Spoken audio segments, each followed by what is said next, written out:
देखो, परिमित लंबाई के रेखीय धारावाही चालक के निकट चुंबकीय क्षेत्र। तो magnetic field near a current carrying straight conductor of definite length. तो हमने क्या लिया, हमने एक CD क्या ले लिया, एक रेखीय कंडक्टर ले लिया। CD एक रेखीय क्या ले लिया, कंडक्टर ले लिया। ठीक है, यहाँ से R दूरी पर कोई बिंदु P स्थित है, यहाँ से R दूरी पर कोई बिंदु P स्थित है, जिस पर हमें क्या निकालना है, चुंबकीय क्षेत्र ज्ञात करना है। इसके लिए हम क्या करते हैं, इसके लिए हम CD को छोटे छोटे भागों में विभक्त कर लेते हैं। ठीक है, हमने ये मान लिया, माना किसी एक भाग की लंबाई डेल्टा L है, माना किसी एक भाग की लंबाई डेल्टा L है। अब जिसके कारण बिंदु P पर चुंबकीय क्षेत्र ज्ञात करेंगे, तो कैसे मानेंगे, हमने ये मान लिया, ये जो अल्पांश है ये है E और F। ये अल्पांश क्या है तुम्हारा, E F, ये अल्पांश है। ठीक, तो ये यहाँ से इसकी जो दूरी है, यहाँ से जो इसकी दूरी है वो मैंने मान ली x है। क्या है दूरी, x दूरी है ये। ठीक, x दूरी पर है ये। ठीक, ध्यान से देखो, इसकी जो ये दूरी है ये क्या है, x। ठीक, और ये जो एंगल है ये कोण हमने मान लिया फाई है। ठीक है, और ये अल्पांश है तो ये बहुत छोटा सा एंगल होगा। ठीक है, ये अल्पांश है तो ये क्या होगा, बहुत छोटा सा एंगल होगा। तो इसलिए हमने ये एंगल मान लिया डेल्टा फाई। इसको क्या मान लिया, डेल्टा फाई। इस एंगल को मैंने डेल्टा फाई मान लिया, और ये एंगल हमने मान लिया थीटा है। ये कोण क्या मान लिया, सॉरी ये एंगल क्या है, थीटा है। क्लियर। अब यहाँ से हमने ई से इस पर एक लंब डाला, ई जी डाल लिया, यहाँ से इस पर एक लंब क्या डाल लिया, ई जी। ठीक है, ये क्या डाल लिया है, लंब है, ई जी।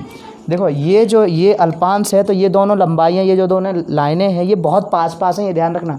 क्या क्या है, पास पास हैं। ठीक है, इसलिए अगर ये थीटा है तो ये भी लगभग क्या होगा, थीटा होगा। ठीक है, ये इस तरह से बना है कि अगर ये थीटा है तो ये भी लगभग क्या होगा, थीटा। यहाँ तक क्लियर। ठीक है, तो अब बायो सेवर्ट के नियम से धारावाही अल्पांश के कारण उत्पन्न चुंबकीय क्षेत्र, यहाँ पे देखो लिख दे रहे हैं, बायो सेवर्ट के नियम से धारावाही अल्पांश के कारण, ठीक है, बिंदु P पर चुंबकीय क्षेत्र, बिंदु P पर चुंबकीय क्षेत्र डेल्टा B बराबर mu naught upon 4 pi into I delta L sign theta upon R square. R square की जगह यहाँ क्या होगा, ये दूरी क्या है, अल्पांश की दूरी x। ठीक है, तो अल्पांश की दूरी x है तो ये क्या हो जाएगा, x स्क्वायर। Question number 1। ठीक है, अब ध्यान से हमने क्या मान लिया, एंगल हमने जो माने हैं, तो माना है, देखो हम यहाँ लिख दे रहे हैं। ठीक है, माना एंगल, सबसे पहले तुमने क्या माना था, ये माना था ई पी, इसको क्या मान ले, ओ मान ले रहे हैं, E P O. Angle E P O बराबर क्या माना था, फाई, यही माना था। और एंगल ई पी एफ, ध्यान से देखो, एंगल ई पी एफ क्या माना है, डेल्टा फाई। ये बहुत छोटा एंगल है। ठीक है, और तुमने माना है एंगल ई एफ जी, मर गए, एंगल ई एफ जी बराबर थीटा। ठीक है, एंगल ई एफ जी क्या हो गया, थीटा। ठीक है, और यहाँ पे लिख दे रहे हैं, चूँकि क्या है, डेल्टा एल बहुत छोटी दूरी है, डेल्टा एल बहुत कैसी दूरी है, छोटी। इधर ही देखना, नहीं समझ में नहीं आएगा, बहुत छोटी दूरी है। इसलिए एंगल पी ई ओ, एंगल पी ई ओ लगभग बराबर किसकी होगा, थीटा की। क्लियर, इतनी बात समझ में आई। नेक्स्ट, अब ध्यान से देखो, I delta L sine theta upon X square, ठीक है, I delta L sine theta upon X square. यहाँ ध्यान से देखो, अगर हम यहाँ पे देखें, देखो त्रिभुज ई एफ जी में, त्रिभुज ई एफ जी में देखो थीटा हमने अपनी तरफ से माना है। थीटा क्या किया है? अपनी तरफ से माना है। जब अपनी तरफ से माना है तो इसे रिमूव करना पड़ेगा, हटाना पड़ेगा इसको। तो जब इसे हटाना पड़ेगा तो ये देखो वहाँ पे क्या आ रहा है? Delta L sine theta. तो यहाँ पे साइन थीटा कैसे आएगा? देखो इधर ये थीटा है, इसके सामने की ये लाइन है, ये क्या हो जाएगी? लंब। और ये क्या हो जाएगा? कर्ड। तो लंब बट्टे कर्ड। तो लंब क्या है? ई जी में ई जी अपॉन ये क्या है? कर्ड है ई एफ को लिख देते हैं डायरेक्ट डेल्टा एल बराबर क्या होता है? Sine theta. लंब बट्टे कर्ड क्या होता है? Sign theta. तो ई जी बराबर क्या हो गया? Delta L sine theta. एक बात और ध्यान से समझना, ई जी जो है ये चाप है किसके? इस एंगल के बीच में, इन दोनों एंगल का ये चाप ही तो है, हैं? तो कोण बराबर क्या होता है? चाप बटे त्रिज्या। तो चाप बराबर क्या हो जाएगा? चाप बराबर क्या हो जाएगा? यहाँ पे हम लिख दे रहे हैं समझाने के लिए। चाप बराबर बताओ, कोण इंटू त्रिज्या, यही हो जाएगी, कोण इंटू त्रिज्या। समझे रहे ना? तो कोण कितना है? Delta phi. कितना है? Delta phi. और त्रिज्या क्या हो जाएगी? एक्स। तो ये डेल्टा फाई एक्स क्या हो गया? चाप क्या है? ई जी का मान क्या हो गया? Delta phi X. समझ लेना यहीं पे, बस इतना ही समझना है तुम्हें। डेल्टा फाई इंटू एक्स बराबर डेल्टा एल साइन थीटा। तो डेल्टा एल साइन थीटा की जगह पर हम क्या लिख देंगे? Delta phi into X. तो वहाँ पे थोड़ा सा आगे बढ़ाते हैं, इसलिए delta B equal to mu naught upon 4 pi into I. Delta L sine theta की जगह क्या रख देंगे? Delta phi into X. Delta phi into X upon X square. तो एक स्क्वायर से एक घात कट जाएगी, तो क्या आ जाएगा तुम्हारा? Mu naught upon 4 pi into I delta phi upon X delta B. अब गौर से देखो, एक्स भी तुमने अपनी तरफ से माना था कि नहीं माना था?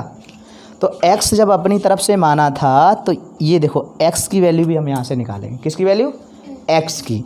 तो x की वैल्यू ये x है, ये फाई है, ये 90 डिग्री है। तो अब एंगल जो लेते हैं हम, इस बार जगह तो यहाँ नहीं रही, यहाँ ले लेते हैं। यहाँ देखो त्रिभुज कौन सा ले लें इस बार? EPO में। ध्यान से देखना, EPO में गौर से देखना, ठीक है? EPO में R जानते हो तुम लोग और X निकालना है, और फाई को जानते हो तुम। किसे जानते हो? फाई को, ठीक है? किसे जानते हो? फाई को। फाई को पता चलेगा, फाई पता है तुम्हें। तो इधर देखो, तो क्या हो जाएगा? R क्या हो जाएगा? इधर फाई को अगर हम एंगल मान लें तो R आधार हो जाएगा, और X क्या हो जाएगा? कर्ड। हाँ, X क्या हो जाएगा? कर्ड। तो अगर हम R अपॉन एक्स निकालें, क्या निकालें? R अपॉन एक्स, आधार बट्टे कर्ड, R अपॉन एक्स। तो ये हो गया, देखो R क्या हो गया? आधार, और X हो गया कर्ड। आधार बट्टे कर्ड क्या होता है? Cos phi. क्या होता है? Cos phi. तो ये हो जाएगा, देखो X बराबर निकालना है ना, तो X उधर आ जाएगा, तो X बराबर हो जाएगा R अपॉन कॉस फाई।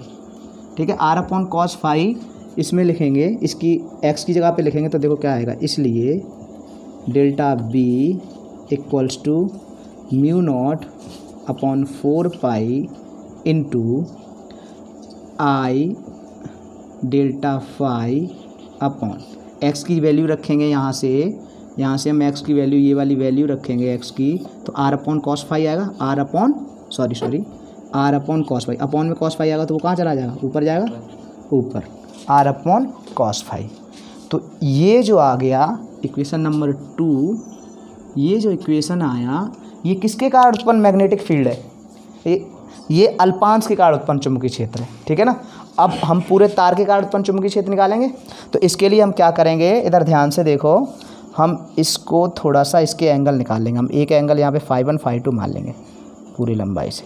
ठीक है, ध्यान से देखो, हमने ये लाइन खींच दी एक, और इधर से एक ये लाइन खींचती है। ये जगह देख लेना, इसको रिमूव कर देना, हटा देना, ठीक है। तो ध्यान से देखो इधर,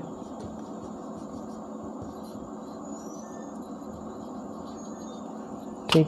तो एक एंगल हमने ये मान लिया, ठीक है, फाई 1 मान लो या फाई 2 कुछ भी मान लो, ठीक है। ये फाई 1 हो गया और ये वाला एंगल इसके बाद, हाँ ये है, ये वाला एंगल हमने मान लिया फाई 2। क्या मान लिया? फाई 2। क्लियर? ठीक है ना। ऐसा करो, इसको फाई 2 मान लो, उसको फाई 1 मान लो, ऐसे मान लो। अब ठीक है। तो अब क्या होगा, ये लिमिट बन जाएंगी तुम्हारी, ये एंगल है, ये क्या बन जाएंगे? लिमिट बन जाएंगे। तो इसलिए संपूर्ण रेखीय